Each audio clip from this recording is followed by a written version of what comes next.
Hello everyone, सबैजनालाई नमस्कार अनि शुभ बिहानी। सँगसँगै फेरि पनि स्वागत छ मेरो भिडियोमा। तपाईँहरूलाई आशा छ सबैजना सन्चै हुन्छ होला। म पनि सन्चै छु। अहिले चाहिँ बिहानको 7:30 भएको छ अनि घाम झुल्किँदा दामी देखिन्छ नि त। अनि घाम झुल्किसकेछ, अब चाहिँ भनेको चाहिँ शीतहरू हट्छ अनि बाहिरको काम गर्न सकिन्छ क्या। अहिले जाडोको समयमा चाहिँ शीत एकदमै ज्यादा हुन्छ नि त। अनि अब शीतहरू हुने उभोउँछ अनि अब भनेको चाहिँ घाँस काट्ने हो। अनि म चाहिँ भने नाम्लो डोरी बाम्फोक बोकेर भनेको चाहिँ घाँसमा हिँडिसकेको। घाँस चाहिँ भनेको अहिले भनेको चाहिँ घाँसहरू केही हुन्न के, बाँस तान्ने बाँस काट्ने हो। बाँस अब एक्लै जाँदैछ कहाँ तान्नु। अनि आज चाहिँ भनेको यहाँनिर आएर चाहिँ घाँस हेर्दैछु, जुन घाँसमा धेरै घाँस छ त्यही बाँस टाल्ने हो। यहाँनिर छ, आज चाहिँ म यहीँनिर बाँस टालिदिने हो। बाँस भने मैले टालिसकेको छु एउटा चाहिँ। यो अब यही घाँस काट्ने हो टक्कसँगले। यो घाँस पनि ट्याक ट्याक ट्याक मिलाएर काटिसकेको छु मैले। हो भनेको चाहिँ यहाँनिर अर्को बाँसको घाँस काट्ने हो। यहाँनिर अलिक मुनि छ नि त, एउटा बाँसको घाँसले मात्र भारी चाहिँ पुग्दैन, त्यही भएर अर्को पनि ढालिसकेको छु मैले यहाँनिर। अब यसको पनि घाँस ट्याक ट्याक काटेर मैले चाहिँ काटिवरी भारी हालिसकेको छु। अनि बामफोकहरू सबै हतियारहरू भेला गरेर चाहिँ सिक्कल चाहिँ मैले अगाडि हामी चाहिँ यसरी हाल्छौँ घाँसको भारीमा चाहिँ सिक्कलहरू। अनि टक्क भारी पनि रेडी भयो। अब घाँस चाहिँ बोकेर भने घरतिर जाने भयो। घाँस चाहिँ मैले ल्याइवरी राखिसकेँ। यहाँ चाहिँ मम्मीले अघि ल्याइसक्नु भएको छ कि डोकोमा, अघि ल्याइसकेँ अनि यहाँ आँगनमा उभिरहनु भएको रहेछ। अनि के छ मम्मी खबर भनेको, भिडियो बनाउँछस् भन्दै हाँस्नु भयो। अनि अब चाहिँ के गर्नु त मम्मी भनेको, इस्कुसको लहरा तान्न भन्नु, सुकिसक्यो सबै भन्नु। अनि फेरि मैले चाहिँ इस्कुसको लहरा तान्न म यहाँ आएँ। अब इस्कुसको लहरा चाहिँ तान्ने हो। त्यो माथि रुखको जति सबै झार्नुपर्ने छ। रुखदेखि झार्दा चाहिँ सुरुमा टुप्पोमा गएर झार्नुपर्छ क्या, नभए इस्कुसले टाउकोमा लाग्यो भने सिधै पुर्लुकै लडिन्छ क्या। टुप्पो टुप्पोको लहरा चाहिँ भने मैले तानिसकेँ होइन। टक्क हाँगा तान्दा नआएको जति जम्मै हाँगासहित काटेर टक्क झऱ्यो क्या। अब माथिबाट उँधोबाट तान्दा पनि आउँछ नि त सबै। अनि लहरा सट्ट उँधोबाट सुई सुई सुई सुई सुई सुई ताने।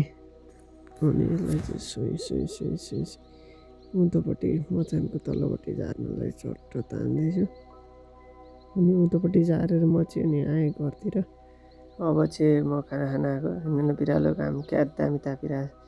अनि खानाहरू खाइसक्यो अरे, ब्रसहरू मैले गरिसकेँ। अब चाहिँ भनेको म दिउँसो भनेको चाहिँ चोया काट्ने काम हो, चोया काट्छु। अब चोया काट्न चाहिँ मुढा अनि बामफोक अनि सिक्कलहरू ल्याइसकेको छु। अनि मैले बाँस चाहिँ अघि ल्याएको थिएँ। अब भने चाहिँ म बसेर टक्कसँगले चोया काट्ने हो। अब चाहिँ सुरुमा बाँस टुक्रा टुक्रा बनाउनु पऱ्यो नि त। अनि बाँसलाई टुक्रा टुक्रा बनाएर चाहिँ अनि अब म दुई आँख्लाको चाहिँ अलिक काटेको छैन, अनि त्यो पनि ट्राई गर्छु। अनि एक आँख्लाको चाहिँ मलाई काट्न आउँछ क्या, सिक्ने पनि हो अनि काट्ने पनि हो। अनि यसलाई चिरेर चाहिँ ठ्याक्कसँगले सानो सानो कप्ट्याएर निकाल्नुपर्छ। अनि त्यस पछाडि कप्ट्याएर निकालिसकेपछि चोया काट्ने हो बसेर। सुरुमा चाहिँ सबैलाई दुई टुक्रालाई चाहिँ म ट्याक ट्याक ट्याक यसरी टुक्रा टुक्रा टुक्रा टुक्रा निकाल्दैछु। निकालिसके पछाडि चाहिँ अनि बसेर म चोया काट्छु। अब चाहिँ मैले दुइटै टुक्राइसकेँ, यसरी मसिनो बनाइसकेँ। अब चाहिँ आनन्दले बसेर अनि चोया काट्ने हो। बामफोकले भन्दा चाहिँ सिक्कलले अलिक सजिलो हुँदो रहेछ क्या। सिक्कलले सर सर सर सर सर चोया काटेँ।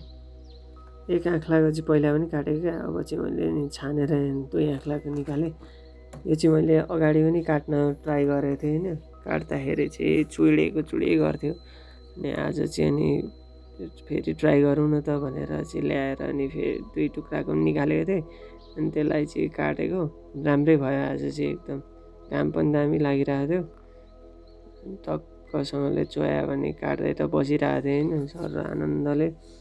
त्यस पछाडि चाहिँ अनि पर्तिरबाट दाइ आउनुभयो क्या चोया काट्दै गर्दाखेरि चाहिँ। के गरेर बसेको आइज जाउँ क्रिकेट खेल्न भन्नुभयो अनि आज चाहिँ मैले यति काटेँ अनि यो सिकल र बामफोक चाहिँ अब अलि मुढा लिएर जानु पऱ्यो नि त टक्क अनि लिएर आएँ लिएर आएर चाहिँ अनि अब भनेको क्रिकेट खेल्ने हो क्रिकेट खेल्दा भनेको चाहिँ हामीहरूको पिच भनेको चाहिँ यस्तो छ होइन ठुलो ग्राउन्ड चाहिँ छैन हामी चाहिँ त्यही घर पछाडि खेल्ने हो यहाँ चाहिँ सोत्तरहरू भेला भइरहेको छ अनि भाइले त्यो चाहिँ बढार्दैछ अनि दाइले चाहिँ पर स्टेमहरू बनाउँदै हुन्छ अनि टक्कसँगले पिच चाहिँ बाङ्गो छ क्या छन चाहिँ हाम्रो तर हामी यस्तैमा जुगाड लाएर खेल्छौँ क्रिकेट खेल्न भनेपछि चाहिँ हामी त्यस्तो छौँ अनि यो बल चाहिँ राम्रो छैन क्या अनि बलिङ चाहिँ नजिकैबाट गर्छौँ यहीँबाट गर्ने हो बलिङ चाहिँ धेरै पछाडि बलिङ गरेको एउटा लेन्थमा गएको भए त के बल्ल बल्ल बल्ल बल्ल लेन्थमा फ्याँक्यो अनि दाइले आइज त ब्याटिङ गर अनि म बलिङ गर्छु भन्नुभयो अनि त्यस पछाडि भनेको चाहिँ म ब्याटिङ गर्न गएँ अनि ब्याटिङ दाइको कनेक्ट भएन नि त अनि एकछिन मैले ट्याक ट्याक ट्याक ब्याटिङ गरेँ म चाहिँ नि आउट भइनँ अनि मैले चाहिँ छोडिदिएँ भाइलाई खेल्नको लागि दाइ चाहिँ अनि गलिसक्नु भएको थियो क्या बलिङ गर्दा गर्दै अनि मैले चाहिँ ब्याटिङ छोडेर आएर अनि भाइलाई टक्क बल गरेँ यति बेला चाहिँ अनि अलिक लेन्थमा फ्याँक्दै थियो क्या अनि ब्याट्सम्यानले चाहिँ अलिकति अगाडि आएको बल चाहिँ आफै गएर ल्याउनुपर्छ नि त अनि त्यस पछाडि यसलाई दाइले बल फ्याँकिदिनु भयो अनि एउटा राम्रो बल फ्याँकेको थियो क्या राम्रो भन्दा राम्रो गयो अनि त्यति बेला चाहिँ सिधै यसले हातमा एउटै औँला अड्क्यो सेलिब्रेसन फेरि डेन्जर दिन्छु नि म अनि त्यो आउट भयो अनि फेरि दाइ आउनु अनि दाइलाई चाहिँ नि आउट बनाउनलाई सक्दैनस् मलाई भन्दै हुन्थ्यो अनि ट्याक्क एकछिन बल गरेको बल लिन चाहिँ कुदेको उँधो कुद्नुपर्छ क्या अनि दाइको पनि विकेटले अनि सक्यो आज game thank you for watching अनि भिडियो मन पऱ्यो भने चाहिँ लाइक सेयर सब्सक्राइब गर्नु होला